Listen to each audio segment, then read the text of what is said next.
Hi, everybody. Thank you so much for joining Sidebar. We had a suggestion from the people that watch, and they said that I should always say the date of today, and today's August 15th, I guess, so that they can always go back and look at any of the podcasts we've done in the past. I don't know, Dom, can people see the comments from the, when we have videos and you've posted them up at that, you can see the comments and see all the great fights that all of our viewers get into. But this is Sidebar. And thank you so much for sharing and liking and telling people about it, because I've noticed the audience has really grown, and it's like a big family. We do have our fighting, but brothers and sisters, get over it, and we all love each other, and we are all hopefully on the same page of trying to get this world we live in on the right path. Every week, if you have just now joined us for the very first time, you can come here to hear the former Bexar County District Attorney Nico LaHood, trial lawyer, managing partner of LaHood Norton Goss Law Group. I always have to look down to read that again. And George Araujo, scholar, former chemist, pharmaceutical researcher, and director. And narrowing down the topics that we're going to talk about each week seems to get harder and harder and harder. If you have just now joined us, and maybe you're on Facebook, just also know that we are on YouTube. We're on X. You can also contact me. I'll put my email address in the comments so that if there's ever a question, or of course on Messenger, you can also do that. But a lot of things happened this week, and one thing really was kind of a surprise, and I hope we get to talk about polling. I know that George loves to talk about polls. We're going to talk about a loss for Democratic Socialists. We're also going to talk about feet washing. What? It didn't happen, but I still need to know everything about it at the airport. And then, of course, I don't know if I should say this or not, because you'll look at me differently, but as George put in the comments, the WNBA really does have balls now. Is that okay for me to say? But before we start, look at Nico. Don't laugh at me. Basketballs. It's balls, I'm telling you. Basketballs. Today is a special anniversary. I hope that it's okay if I bring it up to talk about your brother. Yeah. So yeah, August 15th, my brother was taken from us. Most people know the testimony. I always tell George this, on the 14th, in years past, I used to think, what was I doing on the 14th, August 14th of 1996, that day, and then what happened at midnight? Because it was 2:14 in the morning when we were woken by the incident. It happened in my parents' driveway. And like I said, I've talked about it. I have a testimony as part of my testimony. It's been a hell of a journey, of course. Early on in that process, I was very angry. I was angry at God, didn't have the balls to tell him, so I took it out on everybody else. I self-described myself as a past functioning angerholic. I was addicted to my anger. And so it's been a journey, and then tripped over Jesus because I wasn't looking for him. I know my mom was praying for me and other people were, but I functioned. I was trying to succeed, but without Christ, it only goes so far because you're miserable. And but yeah, here we are 30 years later, and people don't understand this when I share this testimony, when I do prison ministry, or if I'm at a men's conference, or just whenever I have the opportunity to share. I actually wouldn't change today. I wouldn't. And that's such a shocking statement every time I've heard you say that. Yeah, August 15th. Because if I change August 15th, 1996 at 2:14 in the morning, I change everything that happened after it, good and bad. And there's scripture, Romans 8:28 says that God works all things out, not just the easy things, all things out, not just the small things, all things out, even the evil things, for the good of those who love him, meaning you have to have a relationship with him, and are called according to his purpose. That means you're obedient to him. And that, I didn't love him when it happened. If it would have been me, it's very sobering. If it would have been me that left the earth on August 15th, I would not be in heaven. There's no doubt in my mind. And I wasn't obedient to him either for years. And so it doesn't mean it's easy. Christ modeled going through hard stuff, and so sent many other the prophets and the people that we study in the scriptures. But life is tough, man, and Jesus says it's going to be tough. And so the hardest part has been seeing my parents go through it, and my mom, and it's been bitter. It's not bittersweet. I mean, she knows he's in heaven, so that's the sweet part. Yeah. The bitter part is her birthday is August 12th, so happy belated birthday, Ma. Wow. But she always. It's tough to celebrate for years. I think she's found some peace now, and she's shared that she does. But she's always gonna mourn this day. That's what mamas do, and daddies do it, and we do. I do it differently now. I do it in more of a sense of honor. But like I said, I wouldn't change it, because if I were to change it, then I would not be married to Davi. I would not have my children. I would have not had, hopefully, whatever impact I've had, maybe for people being led to Christ, or whatever impact I've had in whatever. I'm not saying I've done anything, but just whatever has happened. But everything changes. You can't change an element, especially as significant as that, and then expect to have the same result, because that's what we want. We want the same result without the journey, but you got the result because of the journey, good and bad. I always tell George, and I talk about this in men's Bible studies, that no one thinks about what the Olympian deals with and has gone through when they stand on that stage. And I challenge people to be Olympians for life. You know, they think, man, that gold medal, I want to be on the Wheaties box. Yeah, but you don't want to go through what I went through to get on the Wheaties box. You know, you don't know the injuries I've had, the surgeries, the rehab, the training, the sacrifice, the early mornings, the late nights, the sacrificing this and not experiencing that, and doing this and eating this and not eating that. And nobody wants to go through what the Olympian goes through. And so I challenge people to be an Olympian in life. I want to say be an Olympian for Christ, but that's if you're not a Christian, just be an Olympian for life and for your family. And so there's a lot that goes on. I do have a question podium, that I want to ask, and I wondered if you had gone through this, because I think in just like the recent past, 2 people have tried to discuss this topic when there's like a murder in the family or something unfortunate that, you know, causes somebody to die. One of the reactions that you would always hear is, there is no God because God wouldn't have let this happen. Oh.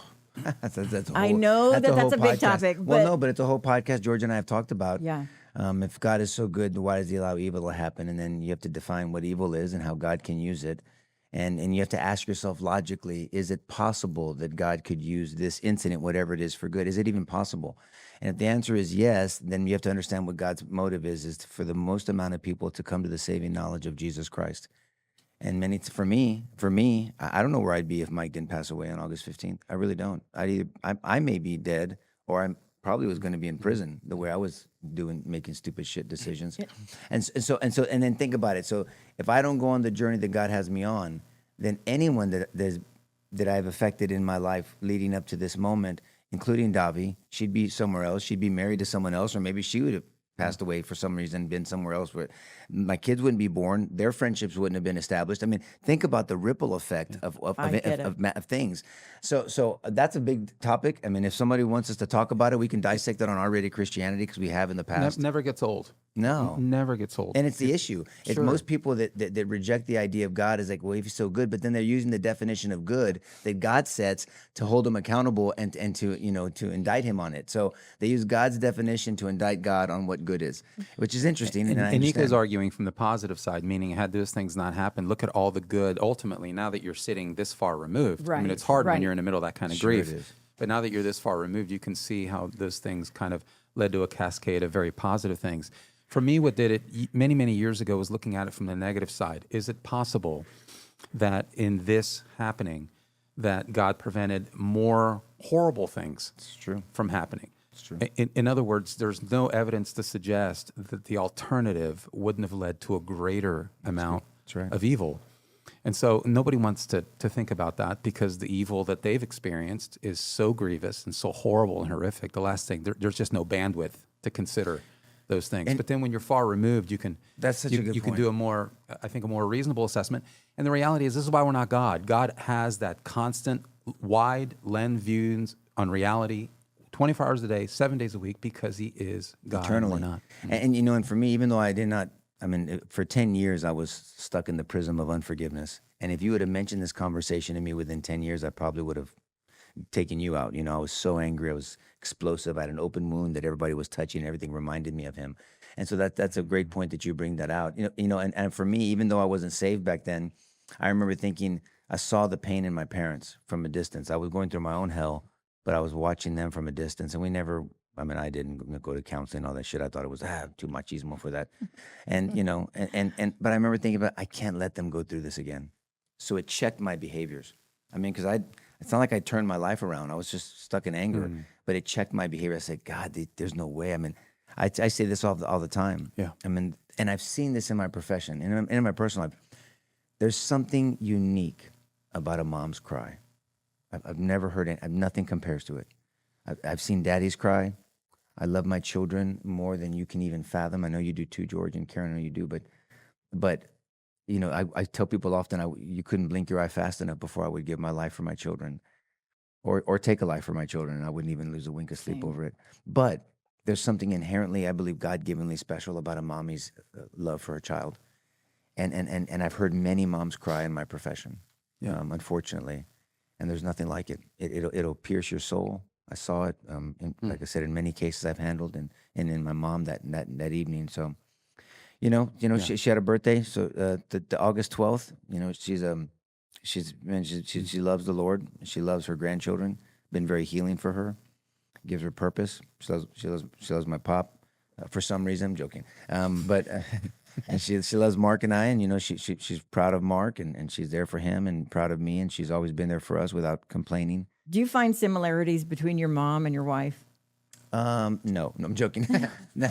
There, of course there are. But they're very different also. She fell in love with Davi immediately. She's the daughter that she That's never had. amazing and I'm not good. saying she doesn't love Erica, No, I her get other it. daughter-in-law. I'm just saying that, you know, I got married first, and there's something very unique about Davi, you know, and she just adores her, and Davi loves her well. Davi loves her very well. You know, my mom's been through a lot. My mom and I went through. There's a whole testimony in us. You know, we went through a season of conflict.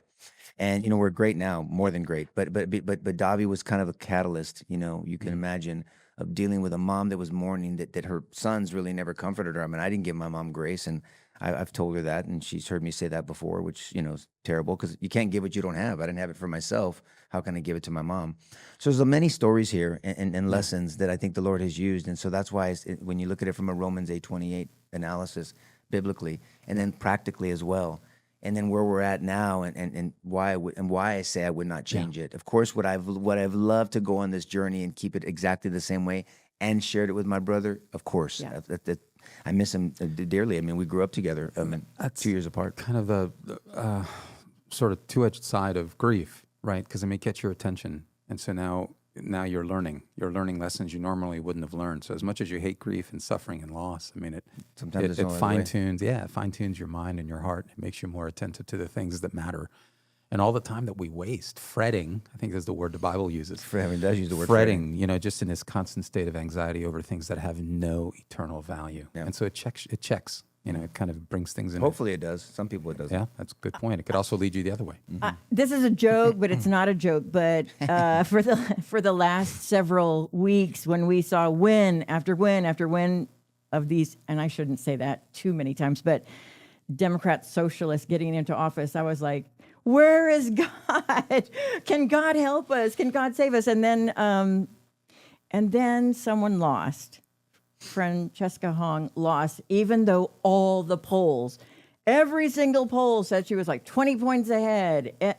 So I guess I was a little bit glad that we didn't have another win, but what's up with the polls? Like, is this the reveal that all of us now know to say, don't believe the polls? Or why are you looking at me? Because you're the poll man. You're the poll guy, dude. She said you're I the like pole polls. dancer. I know. I almost laughed. I almost crapped myself when she said earlier. I was like, I'm gonna let him finish. Thanks, I'm not Karen. going to You're the poll man. Come on. Appreciate that. Yes. Well, look, I mean, I think a lot of these fake polls out there, are inaccurate polls at the very least, are used to influence people. I mean, there's no doubt about it. So if you're going to vote against her, like, well, shit, why am I going to go out and vote if she's already going to win? People listen to them and they believe in them. And you're not reflecting public opinion. You're trying to shape it. That's right. That's right. And so this is why I always tell people, go vote. Even if, look, I have my opinions, and I'll talk to you about them, and I'll persuade you the best I can with facts and non-emotion. But even if you vote against my opinions, go vote. I want the people to be heard. I truly believe it's not just a nice saying. I truly believe in the concept of this country, this Constitution Republic, representation by somebody, of the people, though, by the people, for the people. And we have to do that. So I want to hear from the people. And so everybody, even the people that you disagree with, I want to hear from them, because I want to have an opportunity to shape their opinion, or they shape mine if I'm wrong. So yeah, but these polls, they have been wrong. But let's tell you this, she only lost by less than 1%. So don't let anybody get too relaxed over here. I know. Just over 3,200 votes, which is under 4,000, yeah, for sure. Yeah. Which is insane. For a gubernatorial race, that's crazy close. It is. Statewide race. But here's the thing. I encourage my Democrat friends, my friends that vote Democrat, that man, take the party back. I promise you, the vast majority of Democrats out there that are good people and that I'm dear friends with, and family members and people in my firm, this is not where they're at. this lady, I didn't know who the hell she was until I've been in trial this week. Yeah. But, you know, I mean, this is insane. I mean, some of the shit she said, she wants to cancel Thanksgiving. Yeah. She's ashamed of her son because he's half white. And her proximity to whiteness. Yeah. I mean, God didn't screw up creating people that happen to be white or European descent. These are all of his creation. This is the part that drives me nuts. What is she doing to her kid? If she makes these public statements, can you imagine what she's doing to this kid? Nobody, like, we should agree on this. We should agree on no dudes kicking the shit out of girls in their sports. Let women have their sport. I mean, start a separate division for people that are trans. We'll talk about that later. But then also celebrate who your child is. I mean, in the sense of their ethnicity, they can't help it. You married the dude. You married his pop. I mean, when did you change your opinion? It's so weird. I mean, it's just such a weird deal, and it's not where most Democrats are. But they have to take their party back. I would, because I like a two-party system. Push back on each other. I think that tension is good. I think it's healthy because, you know, super right wingers are nuts too. I mean, in my opinion. I mean, so we want that healthy tension. So I don't know. I wouldn't let your guard down. I mean, this DSA and I think deal that's where I'm real. stuck. And I've said it in here before. I'm stuck because I'm not convinced that most Democrats aren't there. I agree in the sense that they're not there in terms of being okay with the consequences that are resulting from this. I don't think a lot of them are on the same page. Like, she's okay with the consequences of where this ultimately goes because she's a radical lunatic who's all about power and crushing others. I mean, this is a violent movement. I want people to understand that the ultimate culmination of this, and she talks about it. And she does. I mean, so proximity to whiteness. She's uncomfortable because her biracial son gives her a proximity to whiteness. She wants to abolish, think about this for a moment. She wants to abolish the police because law enforcement entities, structures uphold white supremacy. There's this thread of hating white people through her worldview. So where do you think this goes, people? Okay, so let's assume she gets in a position of power. Let's assume every politician that shares her worldview is in a position of power. Now play that out, as you often say. What do you think the world looks like? So what do you think the world looks like for white people, particularly the white male, over which is an overwhelming amount of evidence of discrimination? What do you think that looks like? You don't think that's going to be violent? Can we just please wake the hell up for a moment? So this is the proposition. And why does she want to go after Thanksgiving? Why does she want to annul Thanksgiving? Because Thanksgiving is, in her view, it's a celebration that was instituted by white European settlers. But with whom? With whom? With victims at the heart of that. No, but with whom? With Native Americans. There was fellowship. That's not part of every November, George and I go through the history of Thanksgiving that other people do too. I mean, it was a beautiful, the real history of multi-day celebration. You know, and Squanto and all this beautiful relationship. If it wasn't for the Native Americans, then they wouldn't have survived. The Pilgrims wouldn't have survived. And there was gratitude. There was celebration. There was sports. There was competition. There was food galore. I mean, there was worship it was a beautiful, beautiful thing. Sure. I mean, so Jamestown is very different than Plymouth, and people need to understand the distinction. And we'll talk about that when it comes to November. But yeah, this is insane. And I would just wish. Like this is why I say, George, the vast majority, there are still a lot of people my age and your age, and Karen's younger than us, of course, but I mean, but Karen's age, that are still the old school Clinton Democrats. I'm not talking about the chameleon Clinton today that is molded to survive. I'm talking about what they were advocating back then. Absolutely. And what they were advocating back then is not accepted here, but the voters are still there. They're still there. But they're so stuck to the tribe, they're so stuck to the label that they'll vote the label because they can't stand what the other label stands for. And that's why I just really try to encourage people to get away from the label. Let's talk about ideas. Wherever those ideas land, let's prioritize them, because there's going to be a priority and you have to make choices at some point. And because you're not going to get the best bag, so to speak, of ideas. I mean, there's ideas. I mean, look, I deal with prosecutors that are right-wing prosecutors. And you don't want them prosecuting your case. I promise you. If they're a hammer, they get the hammer mentality. Right. Everything's a nail. I know. Everyone has to go to prison. Yeah. There's no redemption. There's no rest.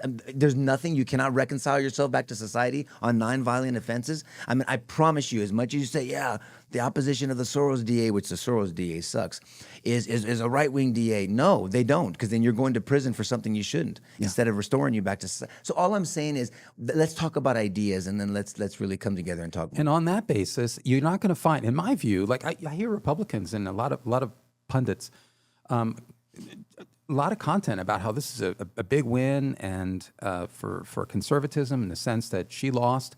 Okay, like Nico said, a couple thousand votes here. What I want to know is how in the world she got this close in a state that went for Donald Trump twice.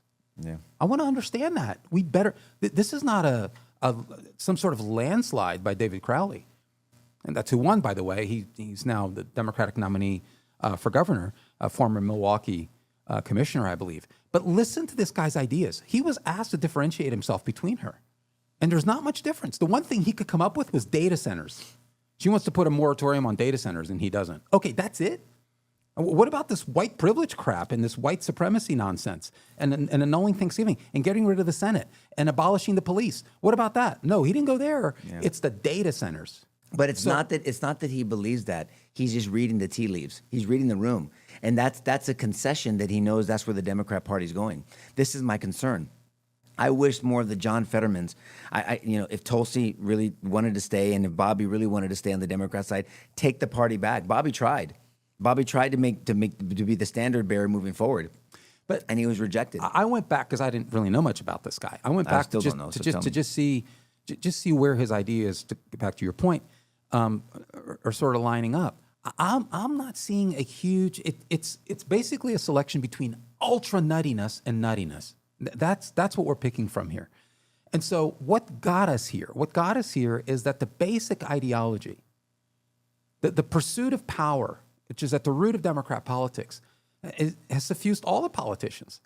So I think what's happening here is it's a difference in between the most extreme consequences and the most extreme nuttiness versus nuttiness and consequences. Remember, the censorship machine thrives through Democrat politics. There's no difference between Nancy Pelosi in that regard and Crowley.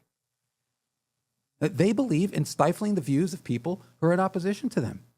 What I think, they do, and sorry to interrupt you, but I was saying Republicans, their sin is that they sit on their asses, and they've sat on their asses for many years while this went by. I mean, during the COVID era, where you got to really see what the implications were of these political views. And they put up some corny candidates sometimes. Exactly. So where were the Republicans really? I didn't see the Republicans put up an avid fight. I mean, to the extent you had any resistance, it came from conservative politicians, but it wasn't exactly like it was a successful, well-articulated fight. During this censorship era, this censorship machine that was really led by Democrat politicians, between the nuts and the non-nuts, allegedly, that cuts through Democrat politics. Republicans appeased it. So I guess the difference is, the consequences of one are more egregious than the other. But man, in terms of the ideology, I'm not seeing a whole lot of difference. And that concerns me, to be honest with you. That's what I wanted to bring up. I mean, if the Republicans spent millions attacking Hong in ads and she only lost by, 3,200 votes, I mean, still the Democrats came up the winners in this, in my mind, because if that's how close it was, then it just kind of like fed support for the guy that won being right in long term, for being the one that's the more normal one. And so it's okay because he's the normal Democrat. But he will govern to that base to know to stay in office. He was elected on a certain reason, but he'll govern that way. You watch. I know. I get that. And so the problem with Republicans is they let their guard down. I said this, and I'm going to continue to criticize. I don't give a shit who likes it or doesn't. But I mean, after Trump's last election win, let their guard down. Yeah. And look what happened. You lost the tent. People have left the tent. People are now embarrassed. That widespread popularity is down. This, that, and now there's back. They rested on their laurels, as they say, and they didn't continue to work. You got to continue to work. You can never rest, and you have to be better. And so the thing about the left is they're playing the long game. I mean, it's almost like these organizations and these communists. They think they play the long game. They try to wear you down. And so this is not encouraging, just the fact, and thankfully she lost, but she'll win again if she runs. But in the past... And she's still in office, by the way. You know that, right? Right. She's a rep over there. Yeah. In just the recent past, though, the Democrats were the party they were the tribe that didn't have a crack. No matter what it was, they all had the same message. So now that we're seeing this split, who of the Democrats, the old Democrats, not the old ones, but who of them is going to be the brave one that reaches out and says, this is not what we want? Because they've always followed along with each other. So now who is it that's going to make a difference? Basically, the question that Chris Matthews, he was on Joe Scarborough, and he basically made that argument. He basically said, "Look, this is fringe. This is lunacy." And I'm thinking to myself, Chris, have you been listening to yourself? Right, right. Really, on hardball? I mean, some of the stuff that you said. I mean, what? See, here's the thing, Nico.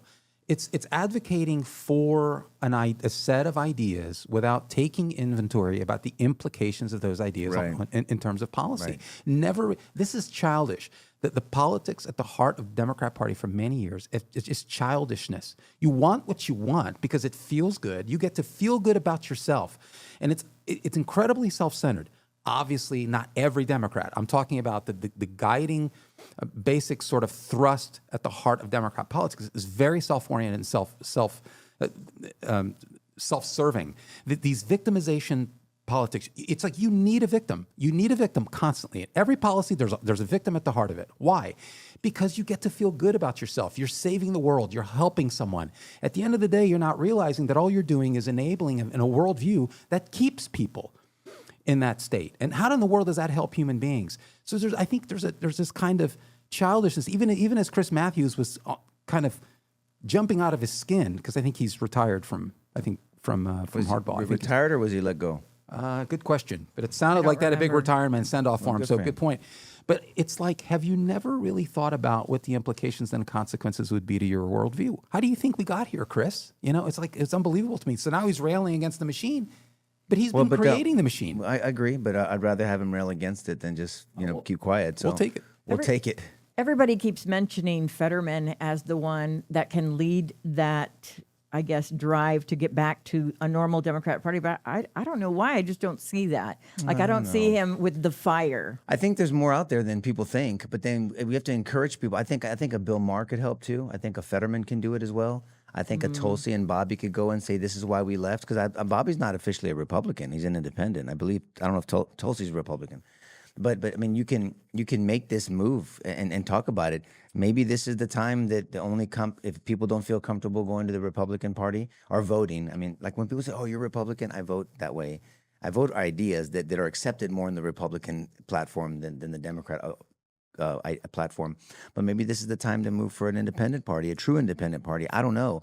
That's a really good point. And I was going to say, the one thing that libertarians and conservatives have really no argument over, there's no daylight, is in the area of economics. And if you look at the policies, the top 9, 10 policies from this lunatic fringe, and if you look at the cost of those, libertarians will align and conservatives in 2 seconds. I mean, it's something like $72 trillion over the next 10 years. That's on the low end, as high as $220 trillion. I mean, really? Seriously? I mean, again, not thinking through the implications of your actions. All that matters is that I feel good. I'm the savior of the world here. Yeah. I get to feel good about it. It doesn't matter how long the trail of broken bodies is along the way.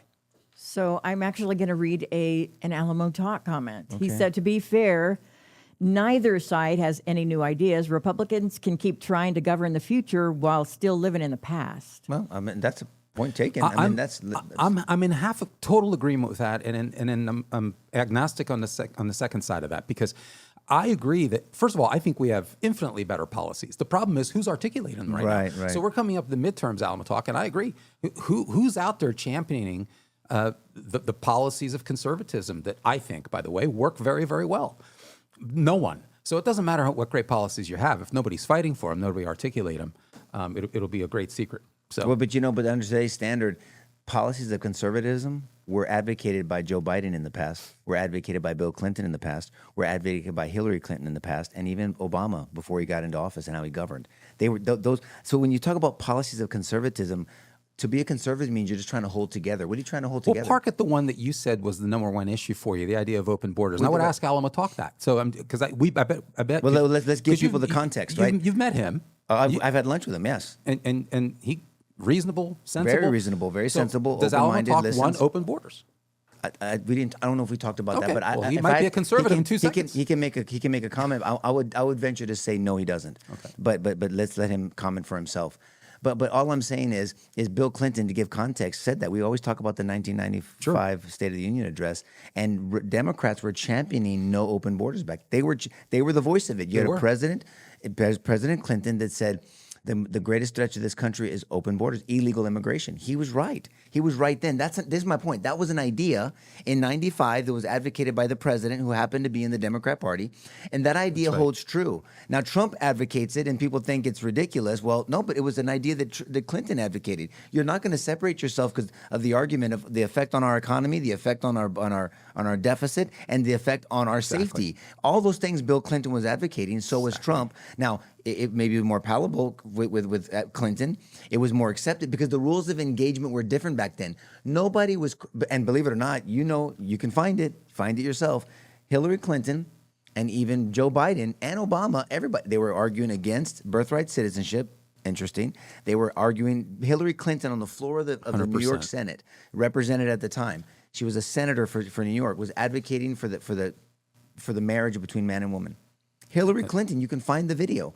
Joe Biden was publicly on some national news thing saying, "What are we talking about, man? Enough. Why are we talking about that?" So if they were so focused on traditional marriage, you think they would be okay back then with men competing in women's sports? Of course not.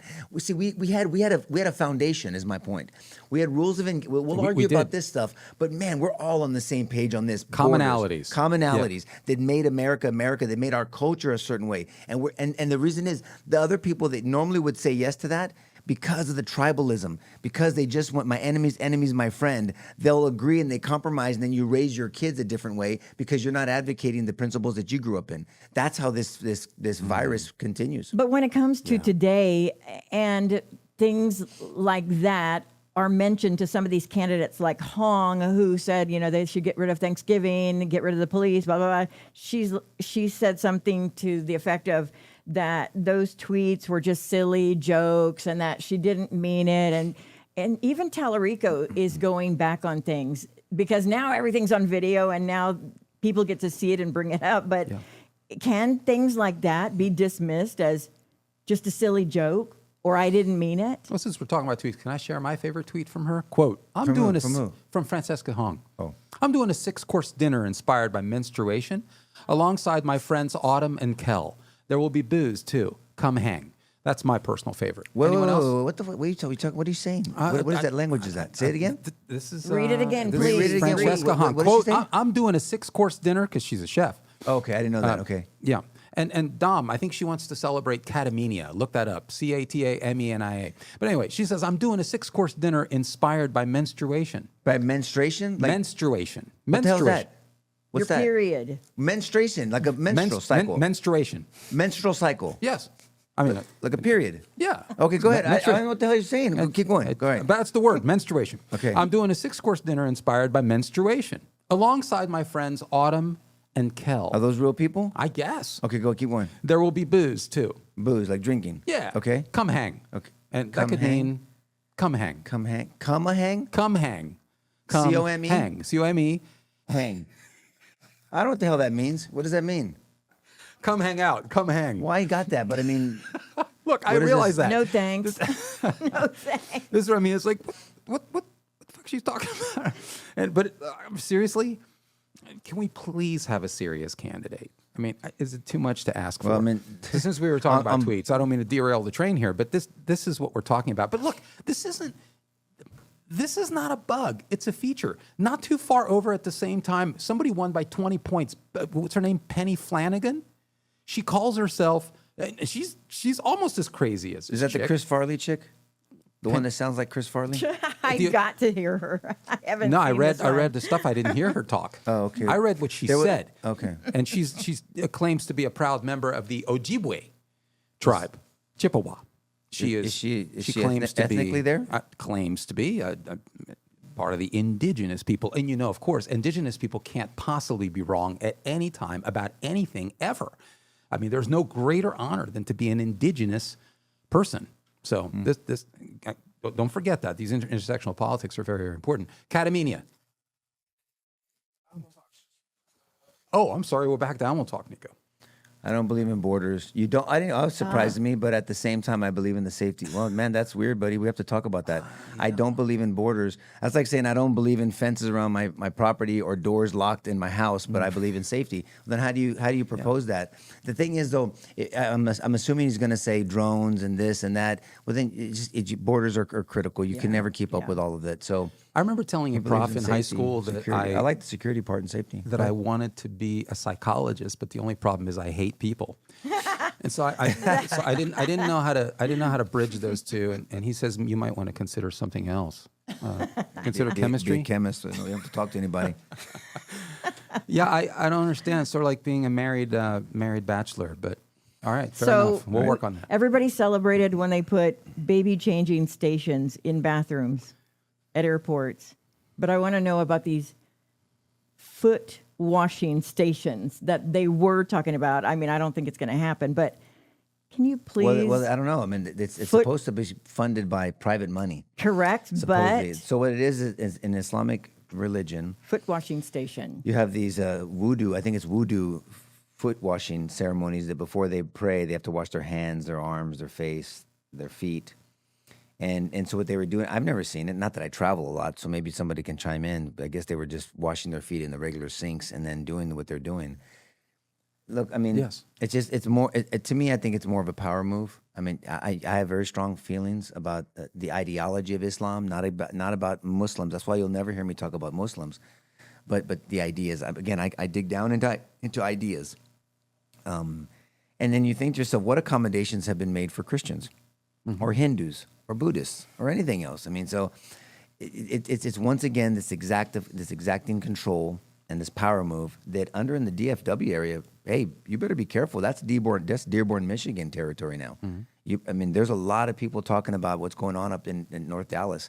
And it's real. It's very real. And that's why that epic city, I'm glad, was stopped. I mean, they were going to create nothing but an Islamic enclave where you just 1,000 people there, and there's like a little fort, and you had to be this, you had to be that.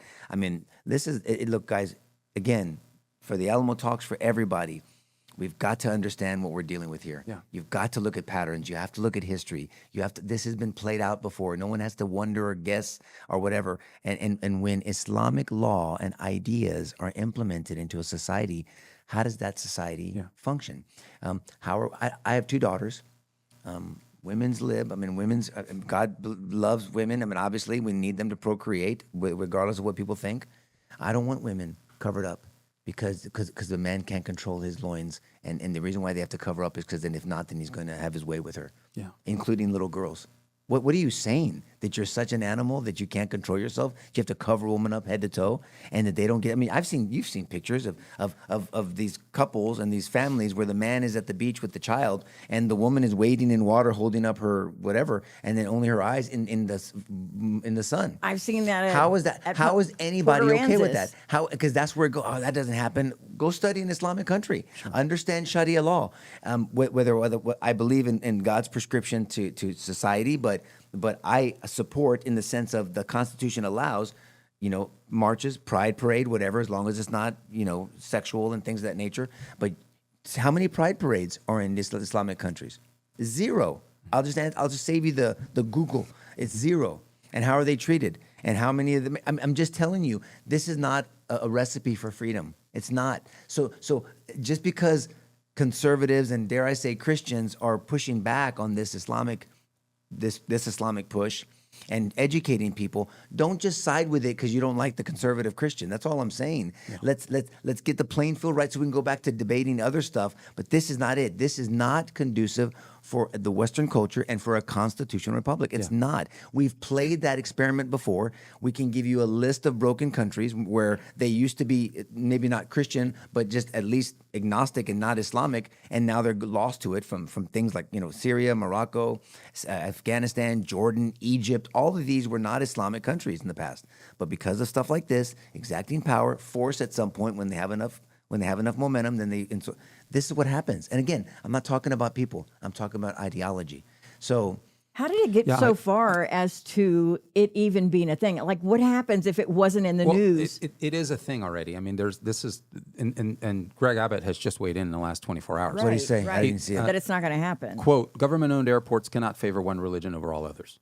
he wrote, DFW plans to install Islamic voodoo washing facilities. That's illegal. I've directed a review of all state grants to both airports for possible revocation and referred DFW and IAH to U.S. Department of Transportation for investigation. His point being that there are government grants. There's no funder identified. So while they claim it's privately funded, he's calling bullshit on that.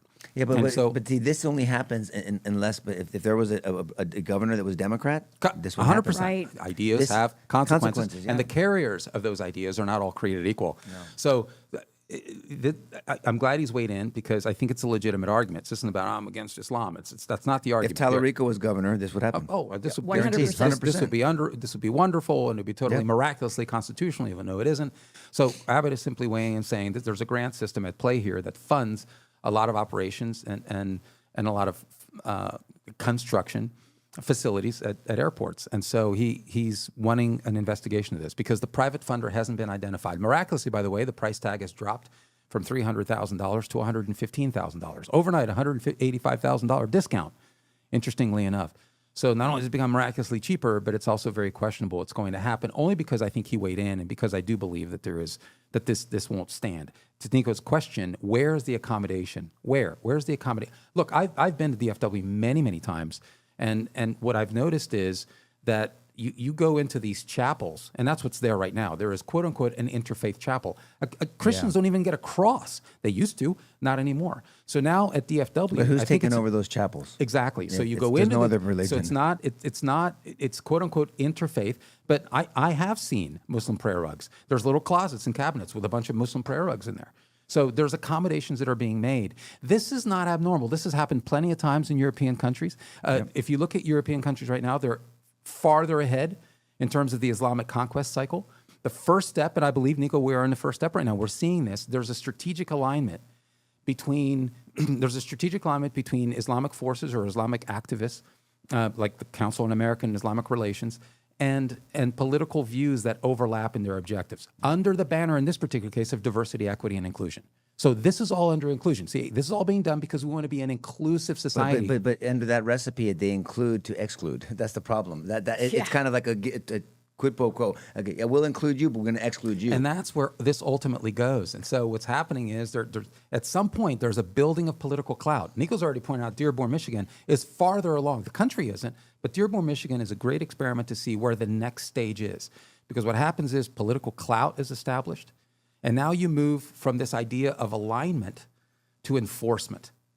You have literally a city that is 60% Muslim at this point, where the mayor is Muslim, where they have a town hall, and a gentleman comes up who happens to be white and Christian and says he's got a problem with one of their intersections being named after a terrorist sympathizer. By the way, it's an established terrorist sympathizer. He brought the receipts.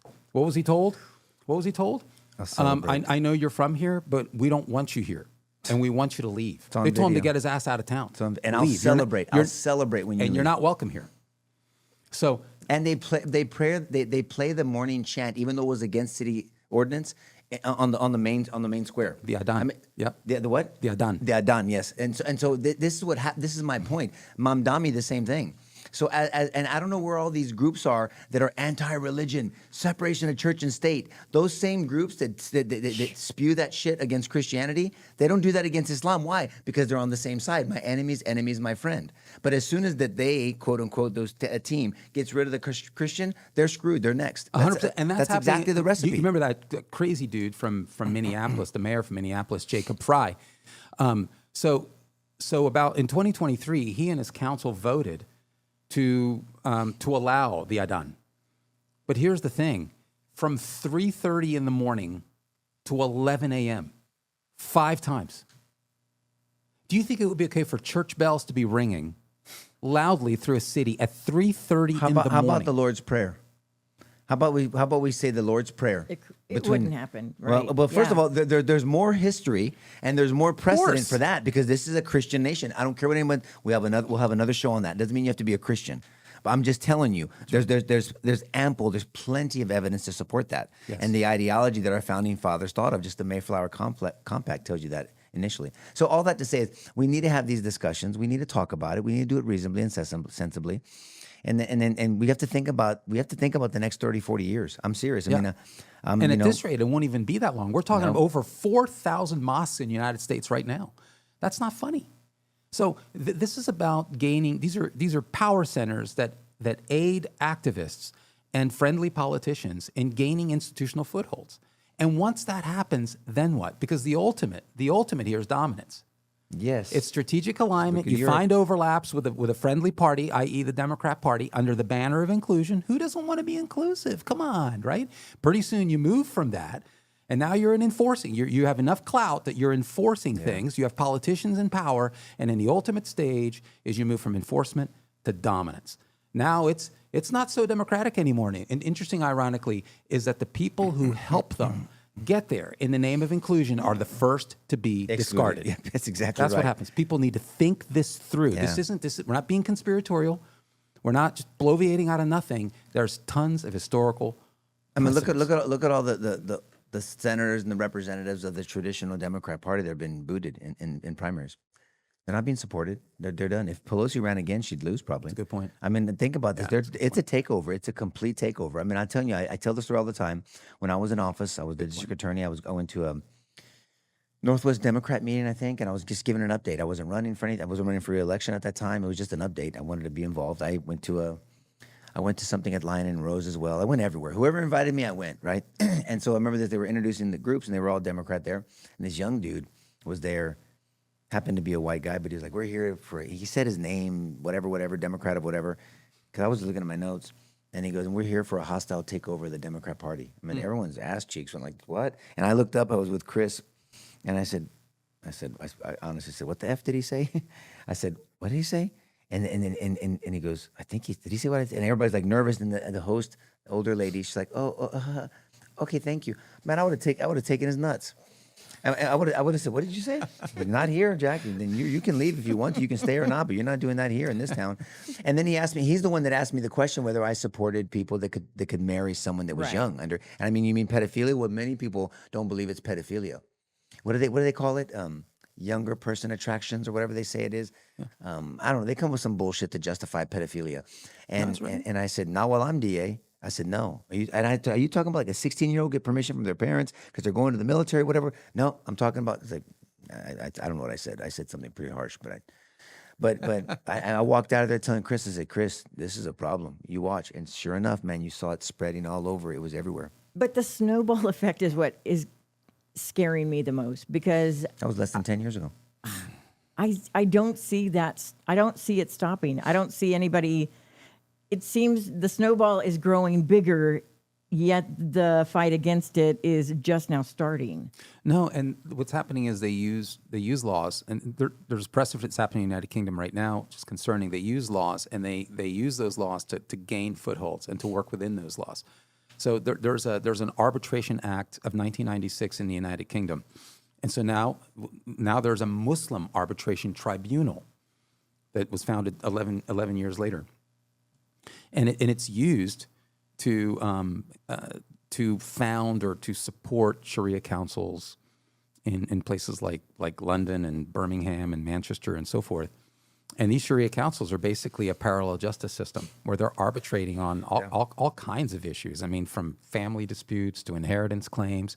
And they're having significant impacts in entire societies because they are demographically dominant. Well, how many times have I shared on the show before, and I talk about this often, when I was in office, look, I think, was it 2017 in Irving, Texas? I mean, it was like one vote shy. It was one vote shy of establishing a Sharia court in Irving, Texas. Where's that? Close to kind of DFW. Yeah. But I mean, that's where it was. One vote shy by city council. That's shameful. Everybody should have been on top of that. It's unconstitutional. And what a Sharia court says is exactly what George said, that Sharia law applies to this situation.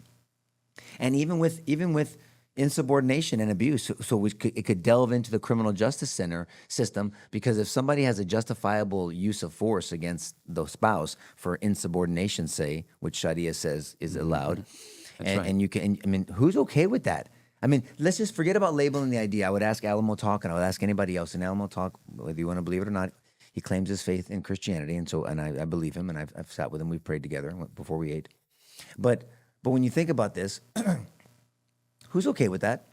That if a dude that understands, that believes in this ideology, that is married to your daughter, and she doesn't do or says something or is insubordinate, whatever the hell that means, he can slap her and hit her and punch her. You okay with that? The answer better be no, or you're a shitty parent. There's just no way that's okay. That's just a bad idea, period, in the story. Forget about labeling the idea. That's why I try to take people care into the ideas. Because once you take the label off, it's like, oh, what? What's that idea? So look, people really need to wake up. I hope Democrats realize that they need to take their party. I really hope and wish the classical Democrat, the classical liberal, either move to the independent party, you're welcome in the Republican voting system, or take back your party, man. But I want to draw on what you just said about ideas and their consequences, and what Alama Talk said earlier about open borders. I mean, this is what we're dealing with right now is precisely the result of having that view. See, and I from what you described him, he's a compassionate, good guy, and so he means well. And it's kind of a utopian view in reality, isn't it? I mean, I don't want any open borders, but I still want safety. I want everybody to just get along. Yeah, I want that too. But the reality is there are actually evil people out there who want to do you harm, and the ones that you love harm. So now what? And we have to deal in reality. I can't see the world as I want it to be. I have to see it as it is. And that has to be my starting point. I can't start in the future because I don't own the future. I just don't. Jesus says, I don't, that's all in God's hands. So I have to be a good steward of the reality that is now. And the reality is now is that there are evil people who want to do people in this country harm. And so let's just, can we deal with the reality for a moment? There would be no Zoran Mamdani, there would be no lunacy in the New York City that we've seen in recent elections if we had controlled our borders. Yeah, that's right. There would be no Mamdani, a Ugandan-born anti-American lunatic. If we managed our borders and we said we don't want this type of person here, you can accuse me of being racist all you want. I don't give two shits. I really don't. This is not a racial argument. This is a cultural argument. This is an ideology argument. And there are ideologies that are not compatible with the constitutional system of the United States. And so there's nothing in the Constitution that says it's a good idea to destroy the Constitution. Well, that's why Ben Carson, even though he didn't articulate it well, when he said years ago that a Muslim, he should have said someone that believes in Islam ideology, but he said Muslim could not be president. He wasn't being whatever they labeled him. Yeah, he wasn't. He was saying the ideas of Islam, they cannot pledge to protect and defend the Constitution. They can't. It has to be Sharia. It's completely different ideology. They can't do that. And so that's why ideologically cannot be president of the United States, not under a constitutional republic with a Bill of Rights and a constitution, because they're not compatible. When it comes to control, it may not necessarily just be running for office and gaining power that way. Randy on Facebook said the car business in Texas has doubled in Muslim-run companies in the last 5 years, doubled.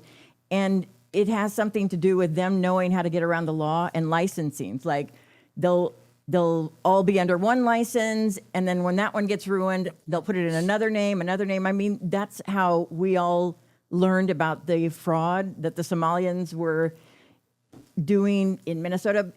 But without looking at public office, don't you think that they're also taking control of our businesses? Well, I don't know anything about the car business in that regard, but all I can say is that, when you think about places like Somalia and a bunch of other similar countries in the Middle East and in Africa, they're low-trust countries. High violence, low trust, high fraud, high corruption. And this is part and parcel. As you have to say, ideas of consequences. Politics follow from the governing theology or the governing worldview. And so if at the heart of your worldview is dominance and control and screw your neighbor, then you're going to see a society that looks like that. The United States, again, getting back, is a Judeo-Christian founded nation. We care about our neighbor because our neighbor's an image bearer. Richard Dawkins, who's he passed away, right? I mean, I think he's still with us. there. Okay, maybe we still have a chat with him. Former emeritus professor of biology at Oxford. Debates, famous atheist. He even says, "I'm a cultural Christian." That's an interesting. Peterson, what's his name? Jordan Peterson. Before, I don't know where he's at. I haven't seen him in years, actually. I think he's sick. But he always advocated for cultural Christianity at the very least, because it made sense and it was conducive for a society. That tells you something, that ideas mean something and that not all ideas are the same. He didn't say, I'm a cultural Islamist. He said, I'm a cultural, this Dawkins and Peterson, I'm a cultural Christian, because the ideas of Christianity will flourish a culture. That's what he's saying. And that matters. That conversation needs to be had. But a cultural Christian means you got the ideas from where? Christianity. Now, it doesn't mean you have to accept Christ as your savior. That's your own personal choice. But this country, at the very least, even though it wasn't just this, was at least a cultural Christian country. That's right. Right. 100%. We've given a lot of sources for people because we could talk about this for 2 hours, and this is not going to go away. This is a critical topic to watch and become educated in. Nico shared some sources. I shared some sources. I want to add one that I think is fantastic. Speaking of Somalia, you guys will probably know Ayaan Hirsi Ali. She is a conservative writer, former politician. She's exceptional, very articulate on this, and she's a former Muslim. Please go to reformingthewest.com. reformingthewest.com. You not only learn about her, but she's also a prolific writer and contributor to topics like this. Very articulate, very informed, heavy on the data. She brings the receipts. So please inform yourself. Be aware of what's going on, and so we can be all better stewards of this amazing country that God's blessed us with. Even though it is not a leader of the old democratic way, I think that the players that are now, the NBA players that are now thinking about, joining the WNBA have made a statement without making a statement. And that in itself is kind of like a leader. I mean, what is going on? Can you tell me what is going on? It's just a chuckle moment, isn't it? Or are they going to go through it and try to make a point by joining the WNBA? Oh, apparently there are 2 former NBA players, Nico, Ennis Kanter Freedom and Royce White, who have now just become just beautiful, stunning women. Well, and did you know that? They have stated that they are, and that's all that you need, isn't it? I realize they're masculine looking, they're gigantic, tons of facial hair, but apparently they have self-identified as women. So, that immediately changes reality. What we thought was actually is not. So they have announced that they want to join the WNBA in 2027. So what's going on here? So the WNBA has got to be the absolute stupidest organization No I have kidding. ever effing seen. And I wanted to say the word, but I know we have some young people that listen sometimes. I mean, stupid as shit. How about I say that? I mean, you have the WNBA, and you're gonna let dudes with genitals and shit come in to kick the shit out of the girls. Because even Venus Williams said that a non-professional tennis player would have crushed her. We just know these things. I mean, let women be women. Enough. And this bullshit I thought was over. And then the Board of Governors condemned Sophie Cunningham, the girl with the pointing thing that went viral. I love her. Oh, I just saw that. I thought that was funny. I mean, because she said men shouldn't play in women's. And the Board of Governors for the what? The what NBA? The woman NBA. That's right. Condemned That's her. right. How stupid are you? So then these dudes get together. And not together, whatever. And they declare for the WM. Good for them. And then they're looking at the rules. One of them was more creative than the other one. Said, "Look, we looked at the rules." And then the Board of Governors, WNBA, said, "Oh shit, they had a meeting.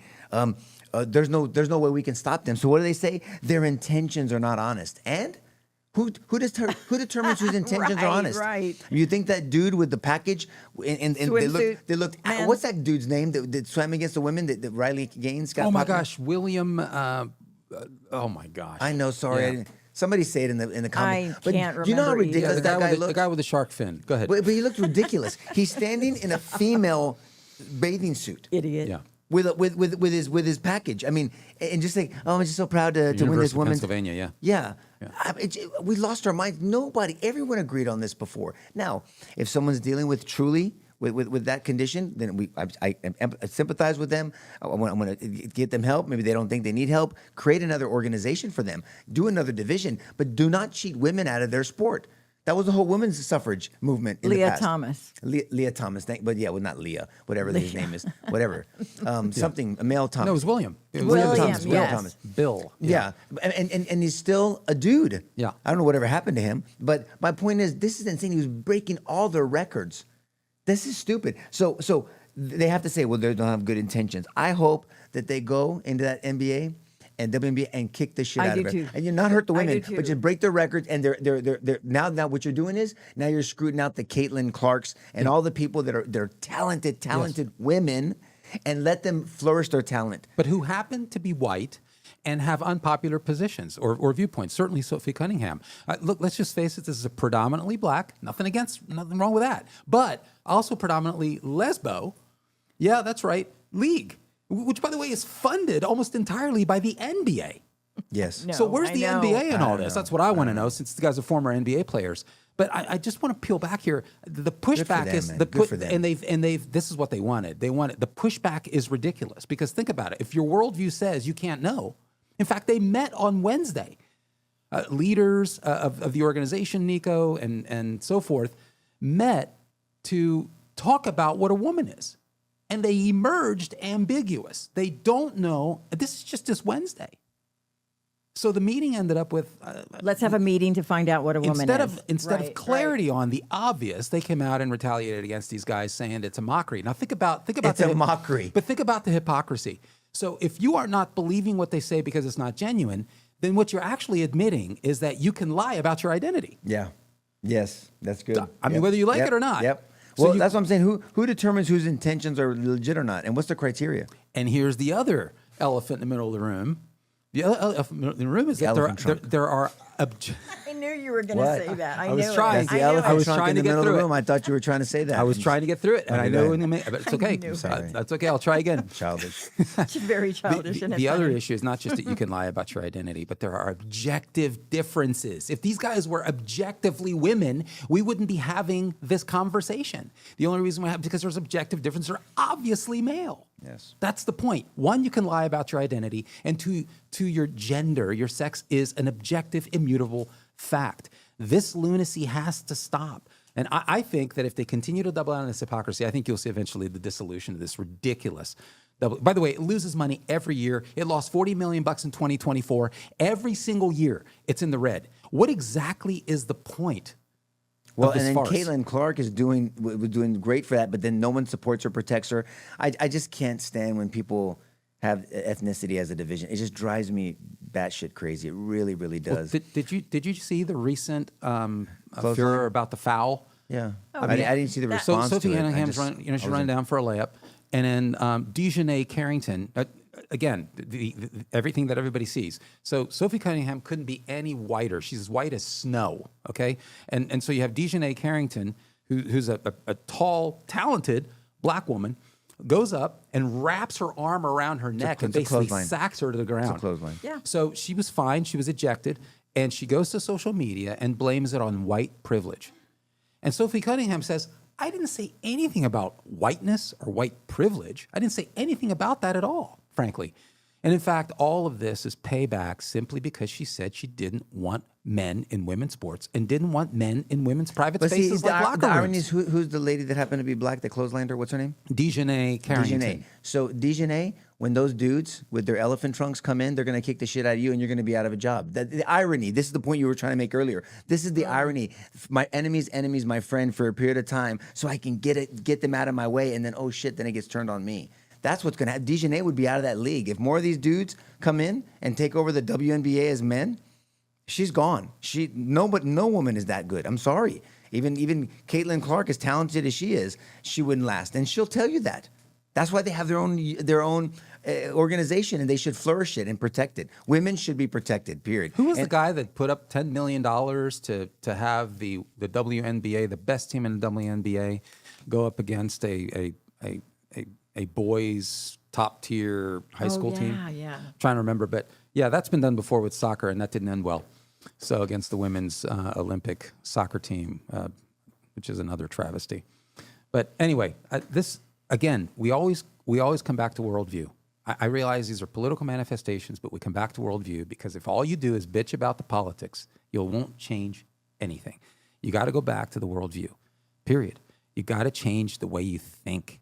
Conduct is only ever going to change in the long term if you change the way you think. And right now, the institution that has the most control over how America thinks is the American classroom. We have to get back to the classroom, Nico, ultimately. Well, you've been if saying we that don't for- change the you've been saying that classroom, for years. this will never, ever, You've been saying that for ever years. end. We are here because we gave up the American classroom decades ago, where kids have been indoctrinated into this lunacy. A James Tallarico is appealing in the state of Texas because people have been taught that worldview is okay, it's normative. And so you have 18, 19, 20, 21-year-olds that are graduating who look at a Tallarico and say, what's the big deal? This is what we were taught like every day since we were 6. What's the big deal? Well, the big deal is that it creates a very, very different America you do not want to live in and that you do not want to raise your family in. So be a good steward. Be a good steward of the blessing that you've been given. My goodness. What are you going to do? That's it. I think we're good today. Yeah, we are. Just one question. You're in shock, Karen. What's wrong with you? It hurts me almost that this is a topic because it should be a joke, a funny joke, that men are joining the WNBA to prove a point. But if they do, this would be the first time in my life that I would actually buy a ticket. Never in my life would want to go to one of those games. Turns out a marketing stunt. Right. Yeah, you're right. But that'd be a great, good point. That's it. Any comments that we need to address? Alamo No, Talk, not respond? really. No? All right, guys. Well, thanks for joining us. A little shorter today. Good hour. We did an hour. Karen, you okay with that? Are you okay with that? I'm fine. I'm fine. Not much shorter. Not much shorter. Yeah, well, we'll do longer. 15 minutes shorter. That's all right. All right, guys, have a blessed weekend. Thanks for joining us. Please share this. Join us, like, whatever, share, as we're supposed to say at the beginning, Karen. But we'll start doing that better. Please help us to get this message out to more people and encourage conversation.